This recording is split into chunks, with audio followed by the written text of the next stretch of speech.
네, 정보통신 기사 기출문제 보겠습니다.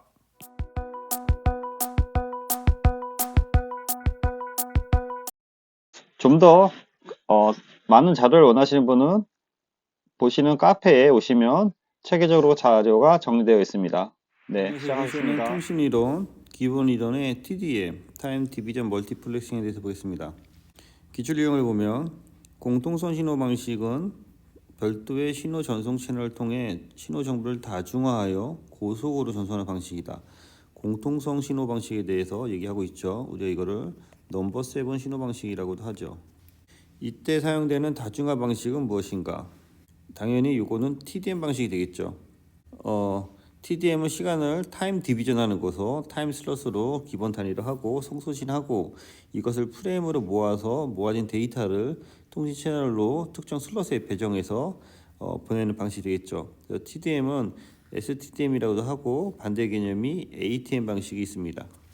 동기냐 비동기냐 그 차이가 되는 거죠. TDM 특징은 채널과 간섭을 막기 위해 가드 타이밍이 필요한 거고요. FDM에서는 이거를 주파수 분할해서 가드 밴드가 필요한 거죠. 가드 밴드가 필요한 거죠. FDM에서는 채널 사이 시간차를 두어 하나의 회선으로 다수 채널을 전송하고 동기 및 비동기 다중화 기능이 있고 비트 삽입과 문자 삽입 방식이 있다. 저속과 고속에서도 주도 사용이 가능하다 해서 이렇게 이 먹스가 합쳐주는 거죠. 그래서 각각 틀리게 들어온 채널에 대해서 순서대로 이렇게 보내서 다시 디먹스에서 풀어주는 방식이 되겠습니다. 멀티플렉서는 다수의 신호를 동시에 하나의 그 채널로 전송하는 방식이고 시그널 다중화기는 비트 삽입식과 문자 삽입식의 두 가지 방식이 있고 주로 포인트 투 포인트 방식에서 많이 사용합니다. TDM의 강점은 융통성이다. 그래서 회선을 따라 보낼 때 신호의 수의 변화가 있는 것을 허용하며 가용 주파수 대역을 가장 적절하게 사용하기 위해 시간 간격을 지속적으로 조절한다. 인터넷은 통신 트래픽량이 시간대에 따라 과감하게 변동될 수 있어서 통신 네트워크 일반적으로 사용되고 일부 시스템들에서는 주파수 분할 FDM 방식을 선호하기도 한다. 해서 TDM 방식, FDM 방식, CDMA 방식 등등 다양한 방식이 있습니다. TDM 전송을 위해 각 신호 또는 데이터 스트림에 고정된 시간이 할당되고 전송하는데 스트림이 4개인 경우 4개의 타임슬롯으로 분할되고 각 데이터 스트림은 각 타임슬롯에서 전송되는 방식이 되겠습니다. 그래서 이걸 이제 동기로 보내는 방식이 동기식인데 이렇게 A가 이렇게 4개나 2개나 또는 1개나 이렇게 각 틀리는데 이것에 자기가 들어갈 그 여기 위치 C는 요 세 번째, A는 첫 번째 이렇게 고정되어 있다는 거죠. 비동기식 방식에는 이 들어온 순서대로 보내기 때문에 이 순서가 이제 흐트러질 수 있다 방식이 되는 것입니다. TDM은 주파수 분할인 FDM 및 WDM 같은 멀티플렉싱 기술에 비해서 이제 장점이 많이 있습니다. 복잡한 필터링 또는 튜닝 장비가 필요하지 않기 때문에 구현이 간단하고 비용이 적게 든다. 시간 슬롯 시스템의 요구에 따라 동적으로 할당될 수 있기 때문에 매우 유연하다 등의 장점이 되겠습니다. 멀티플렉싱 개념이 나오고요. 동기식, 비동기식에 대해서 이렇게 먹스 안에 이렇게 A, B, C 이런 것들에 대한 그 타임 슬롯이 그 정해져 있냐. 그러니까 여기 보시면은 여기가 첫 번째 프레임에 대해서는 이렇게 A1, B1, 두 번째 프레임에서는 A2, C1 이렇게 세 번째 프레임에서는 A2, B2, C2가 해서 빈 공간이 생기는 게 싱크로 방식이 되는 거고요. 그것에 반해서 통계적 방식은 여기 보시는 것처럼 들어온 순서에 대해서 공간이 없게 꽉꽉 채워서 보내는 방식이 되겠습니다. 그래서 통계식 방식은 동적으로 할당되고 입력 라인의 데이터를 보낼 때만 출력 프레임에 제거하는 방식으로서 각 프레임의 슬롯 수는 입력 수의 라인 수보다 적을 수 있다는 게 장점이 되겠습니다. 좀 더 데이터를 효율적으로 보내는 건데 그만큼 그 구성이 좀 더 복잡한 게 단점이 될 수 있겠습니다. 통계적 TDM에서 수인식 디멀티플렉서는 각 데이터 단위의 로컬 주소를 확인하여 프레임을 분해하고 추출한 데이터 단위를 목적 장치로 전달한다. 기출 문제 보겠습니다. 블루투스에서 사용하는 TDD 타임 디비전 디플렉스의 TDM의 방식에 대한 설명을 틀린 것은 송신자와 수신자가 데이터를 송신하고 수신할 수 있지만 동시에 이루어지진 않는다. 송신자와 수신자가 각 방에 대한 통신은 서로 다른 주파수 도약을 사용한다. 전이중 방식의 한 종류이다. 서로 다른 반송 주파를 사용하는 워키토키에 유사하다. 여기 보면은 대부분 TDD 방식은 시간을 나눠서 보내는 방식이기 때문에 송신과 수신을 분리해서 송신하는 방식이다. 그래서 주로 반이중 방식이다 라고 이해하면 될 것 같고요. 반이중 방식은 한쪽에서 송신하면 다른 쪽에서는 수신만 가능한 무전기와 같은 방식이다. 그래서 이거를 전이중이 아닌 반이중으로 보시면 되겠습니다. 2번 시분할 다중하기에 대한 설명과 거리가 먼 것은 비트 삽입식과 문자 삽입식이 있다. 그래서 TDM 시분할 다중하기라고 하면 TDM이란 거를 생각하고 들어가셔야 돼요. 시분할 다중하기는 주로 포인트 포인트 방식을 사용하고 각 부채널은 고속의 채널 실제 분배된 시간을 이용한다. 보통 1200 보드 비동기 방식을 사용한다 해서 1200 보드 이하에서 사용하는 건 주로 FDM 방식이 되겠습니다. TDM 방식은 주로 저속과 고속에서 같이 사용할 수 있고요. FDM은 이론상 주로 1200 보드 이하에서 사용한다. 그래서 정답이 4번이 되겠습니다. 3번 TDM 특징에 해당하지 않는 것은 고속 가능하고요. 내부에 버퍼 기형 장치 필요, 포인트 투 포인트 사용, 좁은 주파수 대역을 사용하는 여러 개의 시스템은 넓은 주파수를 가진 하나의 전송을 따라서 동시에 전송하는 방식.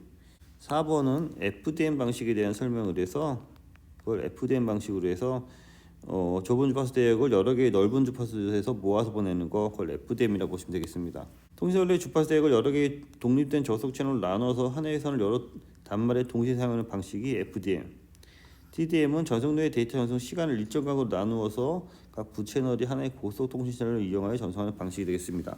4번 TDM에서 NGA 신호 출처가 있다면 각 신호의 프레임이 포함하는 시간 슬롯은 최소 몇 개인가 해서 NGA 신호가 출처가 있다면은 얘는 NGA 신호 나눠서 보내는 거죠. 이렇게 NGA 신호가 있으면은 얘를 묶어서 이렇게 보내는 거잖아요. 프레임으로 해서. 그래서 TDM은 시간 분할된 여러 사용자의 타임 슬롯을 하나에 결합시켜서 다중하는 방식이다. NGA 입력인 경우 NGA 타임 슬롯이 필요해서 서로 간의 충돌을 안 하게 보내는 방식이 되겠습니다. TDM은 동기식 방식과 비동기식 방식이 있고 동기식 방식은 각 그 사용자 채널의 유무와 상관없이 프레임을 보내서 불필요한 그 대역의 그 공간이 낭비될 수 있고요. 비동기 방식은 각 채널에 데이터가 있을 때만 프레임에 삽입해서 보내는 방식이 되겠습니다.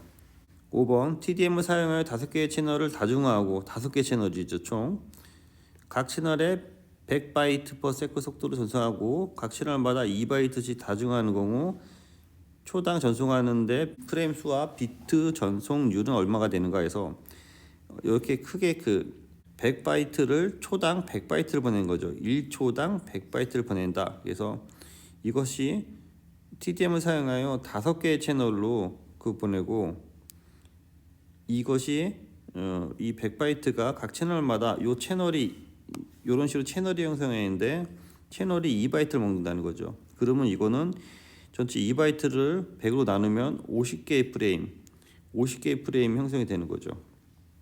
그래서 각 비트 전송률은 100바이트/세컨 때문에 이거를 5개 채널로 다중화함으로 여기 보면은 TDM에 사용되는 채널이 5개이므로 얘를 5개 채널로 곱해주면은 500바이트/세컨 나오는 거죠.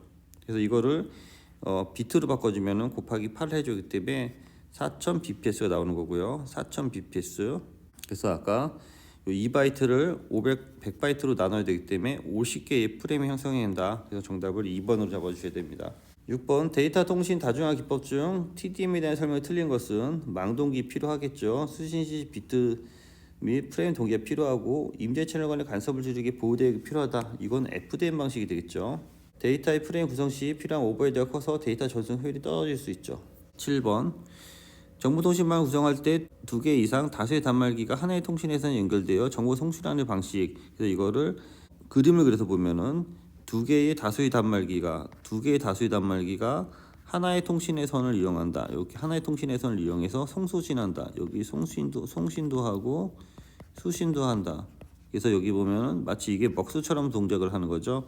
그래서 이게 2개가 여러 개로 수용한다. 그래서 포인트 투 멀티포인트 이렇게 해서 2개가 하나로 받아야 되니까 포인트 투 멀티포인트에서 멀티포인트 방식이 되겠습니다.